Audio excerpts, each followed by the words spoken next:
but I know he can't come back. You just want to hug him.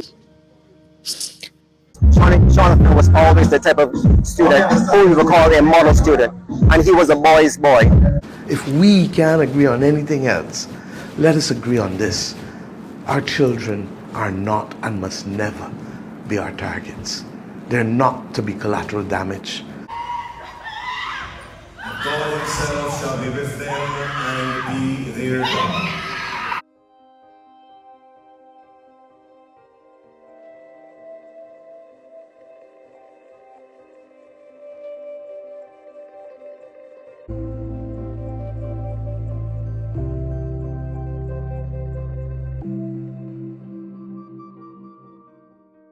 On the night of March 25th, 2025, 13-year-old Shawnathon Alex Chase was doing what many kids in his Silver Hill neighborhood of Christchurch, Barbados love to do.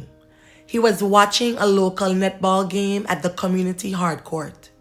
It was a Tuesday evening, and the atmosphere was lively with residents gathered courtside to cheer on their players. Suddenly, the joyous scene turned to terror. Around 7:45 p.m., as the game played on under the lights, two figures emerged from behind nearby housing units and sprayed the area with discharges. In the frantic moments that followed, spectators scrambled for cover. When the discharges ceased, young Shawnathon lay critically wounded. He had been struck in the chest and abdomen. Fellow spectators quickly realized the gravity of the situation and rushed to help the teen. Within minutes, he was hurried into a vehicle and taken to the Queen Elizabeth Hospital in Bridgetown. Among the first to learn the awful truth was Shawnathon's father, 42-year-old Shawnathon Chase. He was at home cooking dinner when the sound of discharges rang out in the distance. At first, he hoped it was just noise and that no one was hurt. Those hopes were quickly shattered. Shawnathon's older brother burst into the house moments later, shouting the words no parent ever wants to hear. "Shawnathon got hit!" Shawnathon Chase immediately turned off the stove and sprinted toward the nearby netball court, heart pounding and dread building with each step. By the time the frantic father reached the scene, neighbors had already whisked Shawnathon away to the hospital. The father jumped into a car and rushed to the Queen Elizabeth Hospital, praying the entire way. Upon arrival, doctors informed the family that Shawnathon had been taken into emergency surgery and that his condition was dire. For hours, they held vigil, clinging to hope. Then came the devastating update. Tragically, Shawnathon passed away while undergoing emergency surgery. News of the incident spread rapidly through the Silver Hill community. He was the only son of his father, and the loss left Sean completely grief-stricken. Words can't really explain how I feel. It really got me mashed up. You know, he very close to me, man. He very close. Yeah. Got me really hurt and really bad. This is your only child? That's my only son. He has two other brothers, but he's my only son.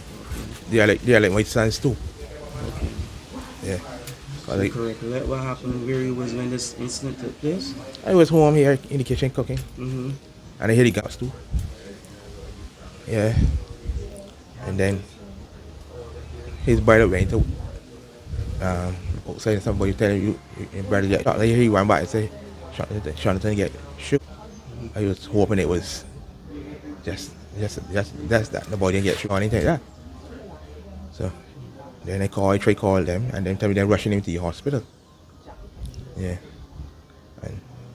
And then I had to turn off his stove and run and go down there and they get him there to tell me where they move from there and rushing him to surgery and so forth. But they tell me it looked really bad and we're gonna hope and pray for the best. So he said I hope and pray, I was hoping and praying, and they rushed into emergency surgery to talk to us and tell us what they were doing. And we waited and waited. and then they couldn't get him saved. So you could describe to us what sort of youngster he was. Well, he was a very, very happy and very playful. Everybody in the area like his bicycle. Oh, you tell me.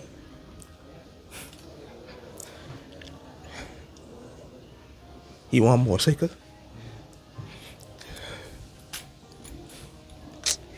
Real hard. Hit me real hard. Bro. He like bicycle wheeling and things like that. I said, you want a motorcycle, you want a car. Nah, you want a car, you want a bike. You want a pull wheel. You know? Everybody here know he's a very playful fella. You don't get in trouble either. Something you don't even leave here. Something fellas come and show you. He tell him he ain't going away, all kind of thing. You know? So sorry, you going at 13 years old. Yeah. Cut down so easy. I can't really believe it up to now. When's the last time you saw your son? Last night before he leave here. Yesterday evening. What was your worst? He tell you? He just asked me, he just told me he going up with the guys and I cool out a little bit because he was home all the time. When he come home, he lights ain't even on. He come turn on the lights and he tell me he was home. Friend tell me he come to school and he tell me he going at the road by the guys there and relax a little bit. Tell you, all right, go ahead and come back. Already. He tell me okay. He's very disciplined. When he go, he ain't going to get in trouble and all that and so. You know. How was he doing at school? He was doing good at school. He's a very intelligent fella. Yeah. Very intelligent. You know. He's a very intelligent fella. With no start life. And, you know. He was on third farm? No, second farm. Second farm. Yeah. Okay. Yeah. How you feel to see the Minister of Education came here just to comfort you? Well, let me tell you the truth, it is very pleasurable. It's very nice and glad to see them come. That people care, that they care, you know. It's very heartwarming. Shawnathon's mother, Zabita Rochelle Chase, had been overseas attending a funeral at the time of the incident. Upon learning what had happened, she frantically made arrangements to fly home to Barbados as soon as possible. The entire family was in shock. They were in shock because how could a child who had been laughing and talking with them only hours before now be gone forever? If you could rewind just that moment and you could say what would be your final words to your son, what would those words have been? If you could just go back to that point and say a final something to Shawnathon, what would you say to him? They don't know. My son can come back, but I know he can't come back. What would you say? You just want to hug him. If I knew he was going. I would tell him, no, don't go, stand here, Daddy. Every day he come from school, he yes. call me first before and ask the question if he could go with her or not. He would not leave the home just like this. Yeah, you always get permission to leave home. If not from me, from his mother. If I know it would have turned out like that, I would tell him, stay with me, boy. Or you would have stayed. You would have stayed with me and helped me. I know something like this would have happened, I would have never leave. But then he was in good hand. His father take care of him very well. Before you go, I just want to know, how can we, Barbados, how can we support you now at this time?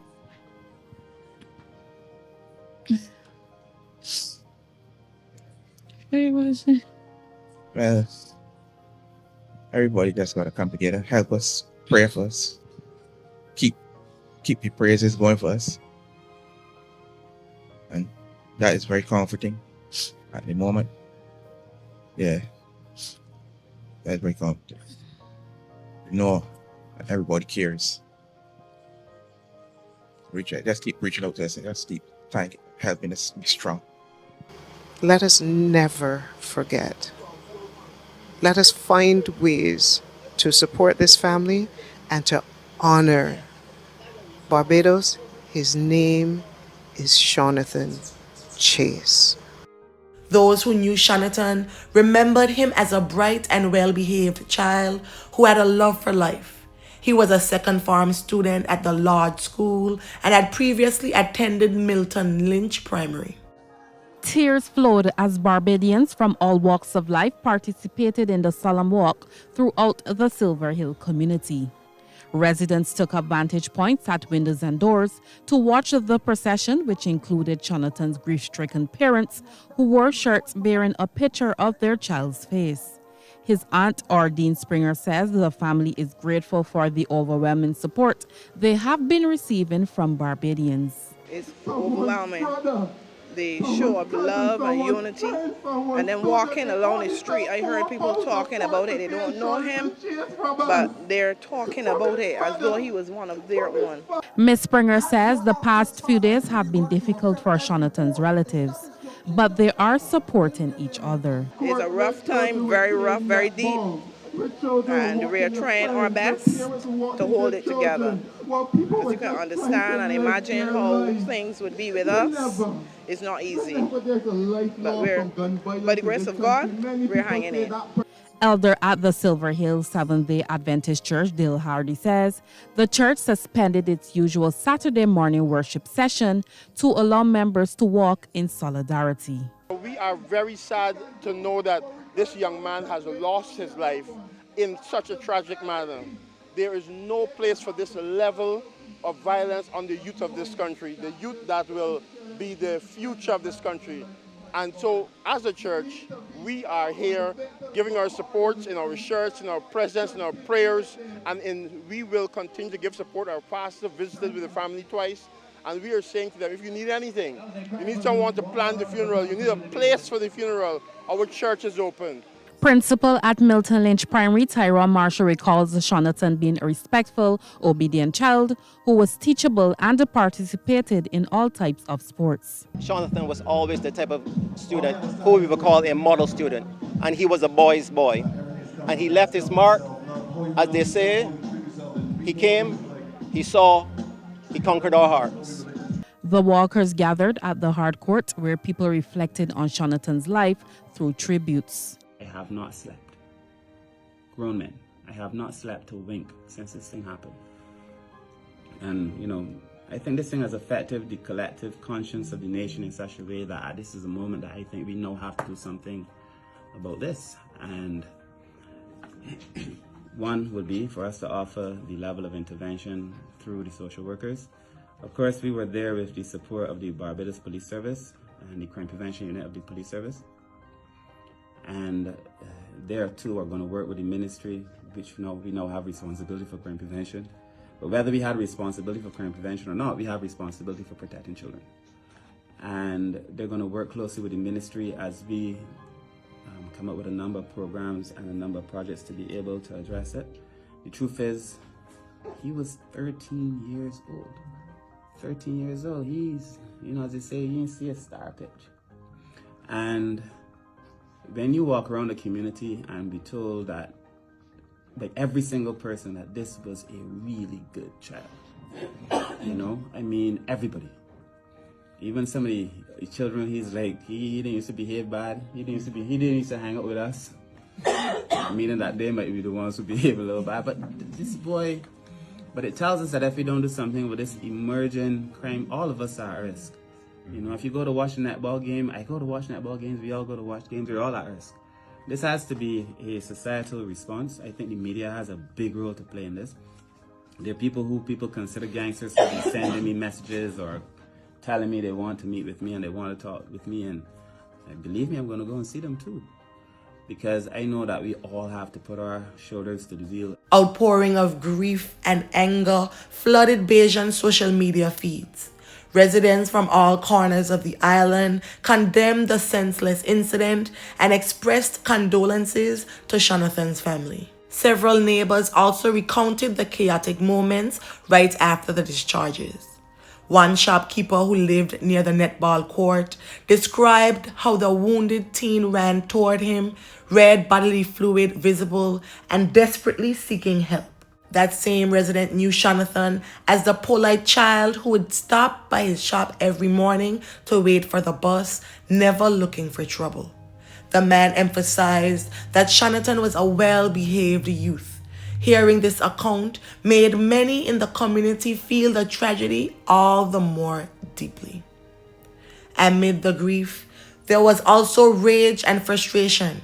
Neighbors and supporters echoed Shawnathon Chase's own cries that enough is enough.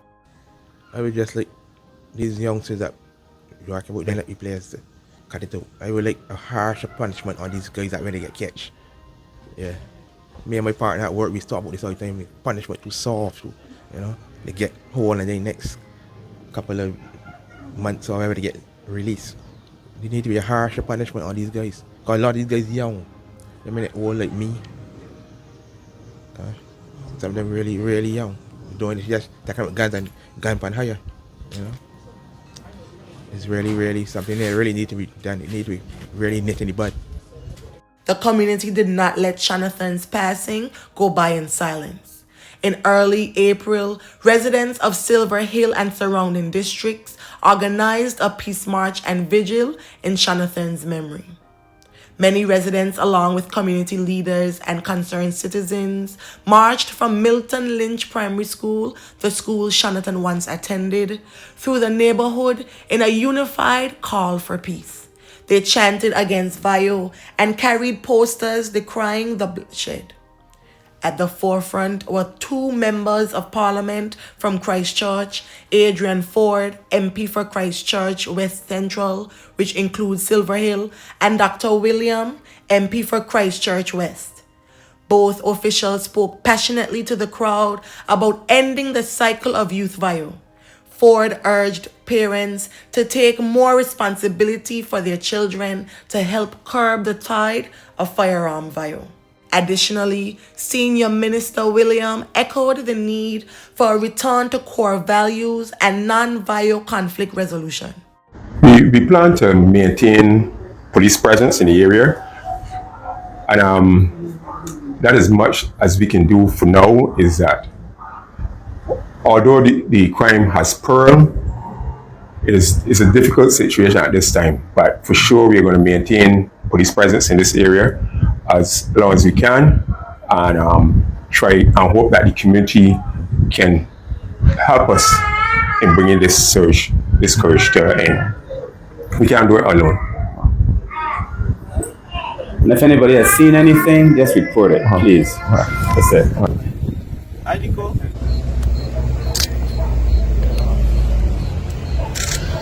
As candle lights flickered in the twilight and participants paused for a moment of silence in Shawnathon's honor, there was a collective resolve in the air. The community's message was clear. They would not tolerate the fatality of a child as just another statistic. Something had to change. From the moment the discharges rang out on March 25th, police investigators sprang into action to track down the assailants. The Barbados Police Service cordoned off the Silver Hill Court that night and combed the area for forensic evidence. In the days following, law enforcement made public appeals for tips, providing hotlines and assuring the community that all leads would be pursued. For a few tense weeks, however, the culprits remained at large, and the Chase family could only wait and hope for justice.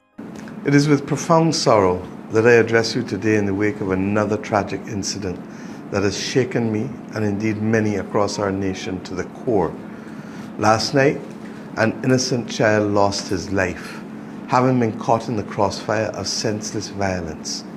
His name is Shawnathon Chase. Let us remember it. A young life full of promise, extinguished prematurely.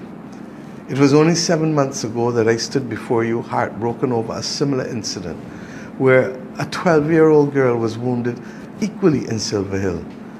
At that time, I begged each of you to step up, to recognize that this battle against violence cannot be won by the police alone or the government alone or any single entity alone. My people, it requires a collective effort from all of us. And yet here we are again, mourning a child, another family devastated, another community shaken, a country crying. I say it all the time. Things do not walk, nor do they talk. They are wielded by people who choose to settle disputes through violence rather than through dialogue.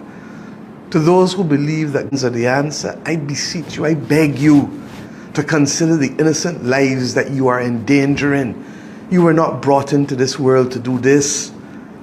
To the mothers, the fathers, the sisters, the brothers, the friends, the grandmothers, the grandparents, the godparents, anybody, somebody on the brink of making these choices, bring them back, intervene, talk with them. Yeah, let me first start by expressing deep shock and horror by this senselessness. For a person to lose their life in normal circumstances is already very difficult, but to lose it in this type of manner is heartbreaking. I would have just spoken to the father of the young man, who himself is trying to come to grips with what has happened.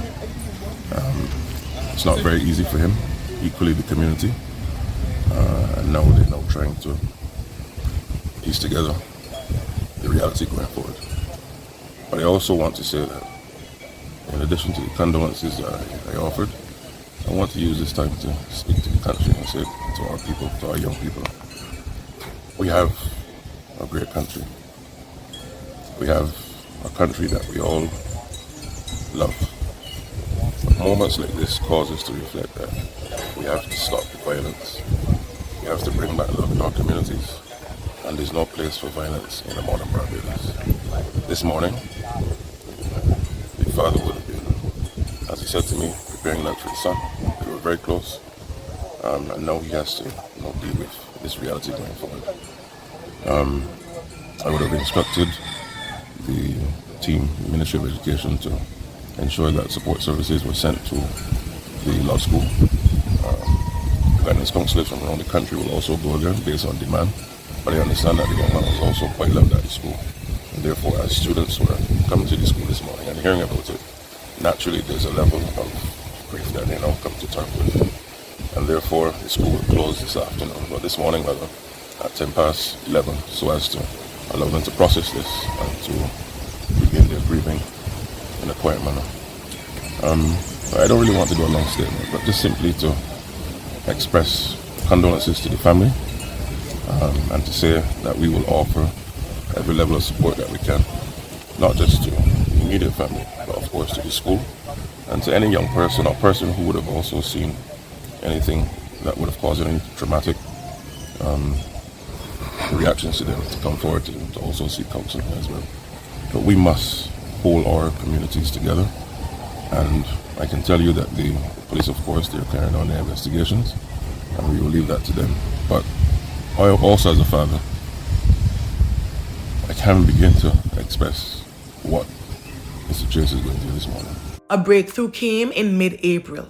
Acting on their investigations, police arrested 2 suspects. On April 17, 2025, just one day after Shawnathon was laid to rest, the suspects were formally charged in connection with his fatality. They were identified as 18-year-old Kyirico Dante Darrell Clarke and a 16-year-old male, both residents of Briar Hall Gardens in Christchurch. The younger suspect's name was not widely released due to his age, though he was later identified in some reports as Daquan Joshua Nurse. The charges against the 2 teens were serious and numerous. Additionally, authorities charged them with endangering the life of 3 other persons who were at the netball game that night: Jaquil Calendar, Jamari Bourne, and Joel Bourne, indicating that those bystanders were also put at extreme risk by the discharge fire. Each accused was further hit with a separate count of using an illegal firearm during the commission of the crime. Clarke, and nurse appeared that day before Magistrate Deidre McKenna at the Oistins Magistrates Court, escorted under heavy police guard. Given the gravity of a fatality charge, they were not required to enter a plea at that stage. The magistrate ordered that the two be remanded to custody at Dodds Prison, the island's central penitentiary, until their next court date. The hearing was over quickly, and the young defendants were led away in handcuffs to a prison transport van as members of the public looked on. The case was scheduled to be brought up again on May 15, 2025, pending further proceedings. As the wheels of justice began to turn, the community expressed relief that suspects were in custody, though it did little to ease the grief of losing Shawnathon. Outside the courtroom, one onlooker bitterly noted the ages of the accused and shook his head. It was almost incomprehensible that teenagers could commit such a heinous act, a point that only highlighted the island's growing concern over youthful offenders. Even as the legal process started, the Chase family had to do what no family ever should: bury their child. On April 16th, a large funeral service was held to celebrate the short life of Shawnathon Chase. The service took place at the Sir Garfield Sober Sports Complex, a venue chosen likely because of the expected large turnout of mourners. Indeed, the stands filled with a cross-section of Bajan society. Shawnathon's relatives, friends, classmates, teachers, neighbors, and even government officials came to pay their final respects. The mood in the gymnasium was somber and heavy with grief. Shawnathon's parents, supported by family members, stood bravely to thank attendees and share memories of their beloved son. There were tributes in words and song, painting a picture of a bright boy who loved riding his motorcycle and dreamed of one day becoming an engineer. Though only 13, Shawnathon had touched many lives, and this was evident from the diverse group gathered to honor him.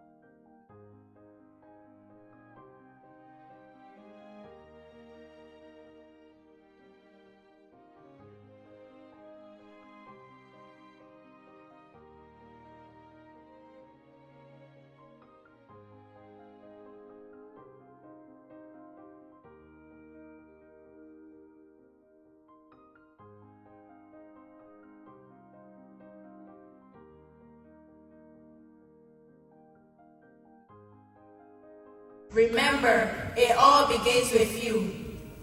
Say his name, Shawnathon Chase. Let his name be a reminder to stop this. Everybody, say his name, Shawnathon Chase. Thank you.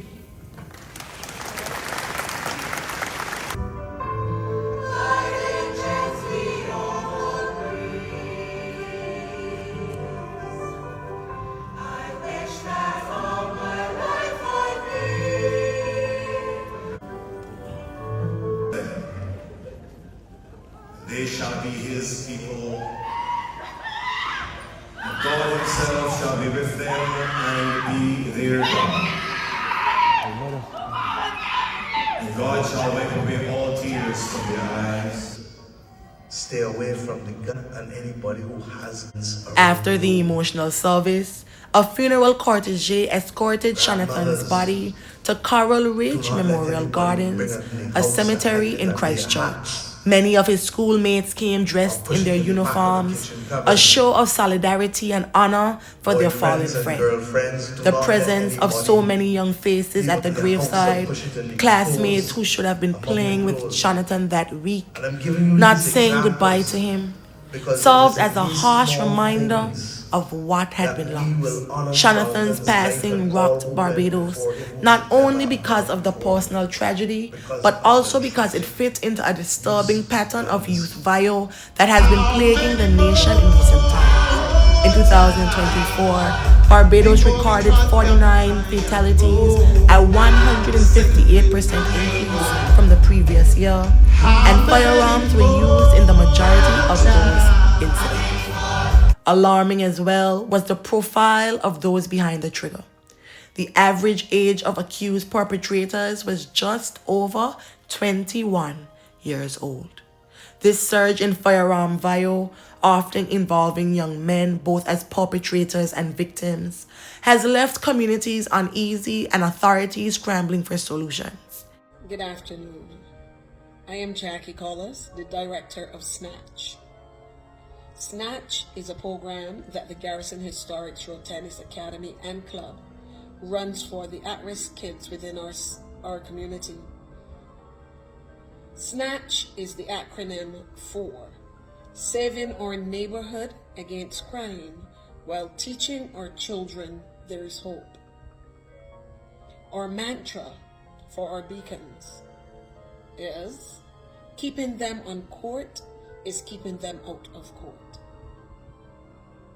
Today, we mourn the loss of Shawnathon Chase, just 13 years old. And it has me, it is like, for me, if it was one of our boys, one of our beacons. Something as simple as going to watch a netball game is not deemed safe any longer for our youth. We have to do better. Yes, the government of this country has a role to play, but we who are in touch with these boys on a day-to-day basis, we too, it's our role, it's our responsibility as well to help protect them. I can't begin to speak about those criminals that are out there that have this place in I don't know, in havoc. Because if our children cannot go out on a court where you expect the natural place to find them playing and frolicking with each other without being at risk of losing their lives, of being injured, what are we doing as a people? This has really hurt me, just like so many of you. I lost a nephew to gun violence. I've lost a cousin to gun violence. I've lost a godson to gun violence. And you know what? That pain never goes away. This is not Woody Woodpecker episode whereby Woody Woodpecker get run over with a car and then tomorrow evening at 3 o'clock again you see him for the next episode. This is not how it works. To you criminals out there, give us a break. There are other ways to resolve what is going on with you.